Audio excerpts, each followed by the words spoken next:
सुख का अनुभव भी नहीं हो पाता है।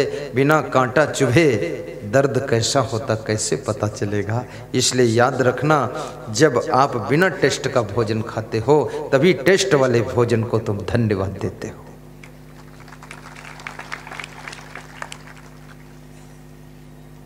कृष्ण से अर्जुन पूछ रहे हैं कि हे कृष्ण, सुख कैसे प्राप्त होता है। सभी ध्यान से सुनना। आज तक किसी ने यह प्रश्न नहीं पूछा कि दुख कैसे प्राप्त होता है। मेरे से भी कोई नहीं पूछा, अर्जुन ने भी कृष्ण से नहीं पूछा, और कोई ये पूछता ही नहीं कि दुख कैसे प्राप्त होता है। क्यों नहीं पूछते लोग? पूछना चाहिए ना कि दुख कैसे प्राप्त होता है। नहीं पूछेंगे लोग। क्यों नहीं पूछेंगे? क्योंकि लोगों को प्राप्त हो चुका है, इसलिए पूछने की जरूरत नहीं। दुख तो पहले से प्राप्त है। कोई नहीं पूछता गरीबी कैसे आएगी, सब पूछते हैं हम धनवान कैसे बनेंगे, क्योंकि गरीबी तो पहले से ही है। ऐसा आई है गरीबी, जा ही नहीं रही है। दुख भी इतना हो चुका है कि वो विदा ही नहीं हो रहा है। इसलिए हम कभी नहीं पूछते कि दुख कैसे मिलेगा।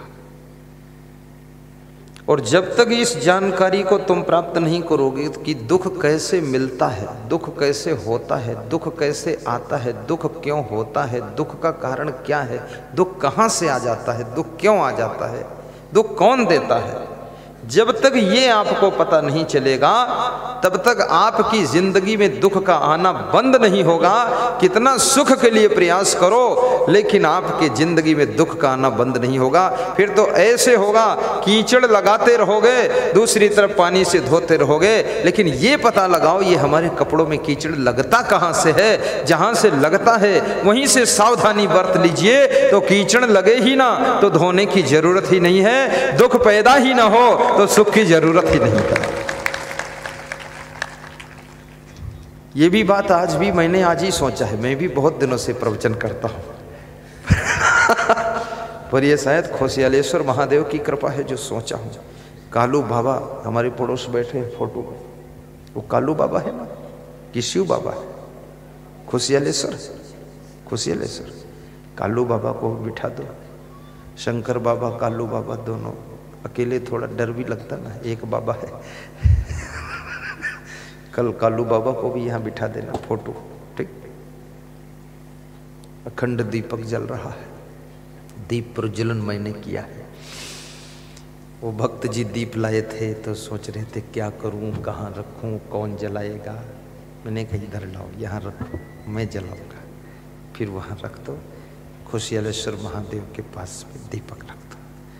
संकोच लगता है लेकिन फिर भी इस क्षेत्र के लोग समझदार हैं, काफी होशियार है लोग।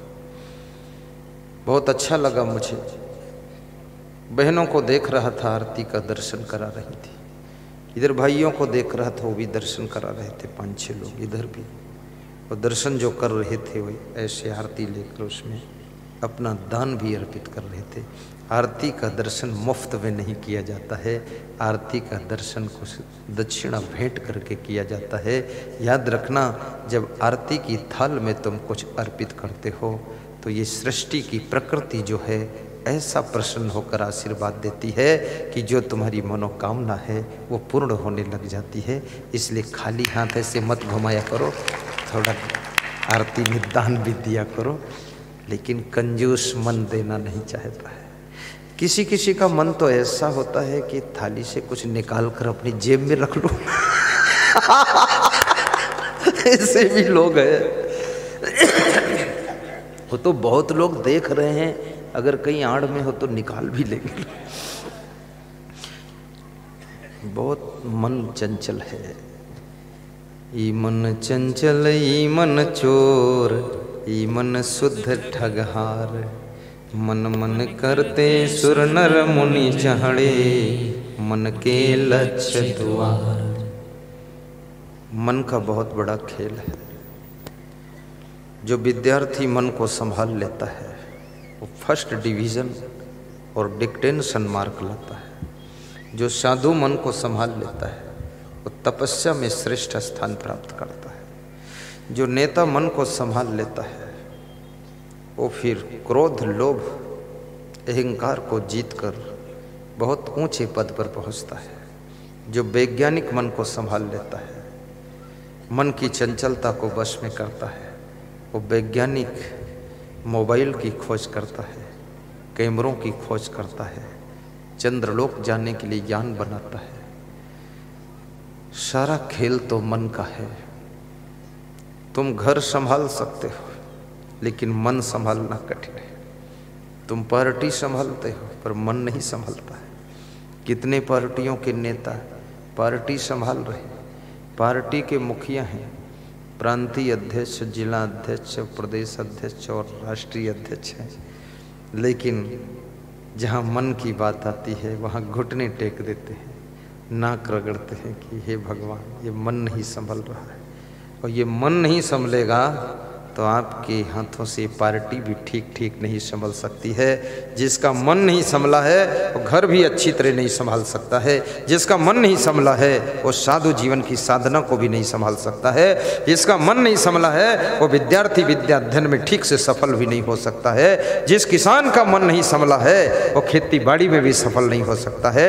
याद रखना, सफलता का पहला सूत्र है मन को संभाल लेना। और मन को संभालना आ गया तो किसी फील्ड में तुम टॉप कर सकते हो। थोड़ा जोरदार ताली बजाया करो, इतना मरे मराए क्यों हो।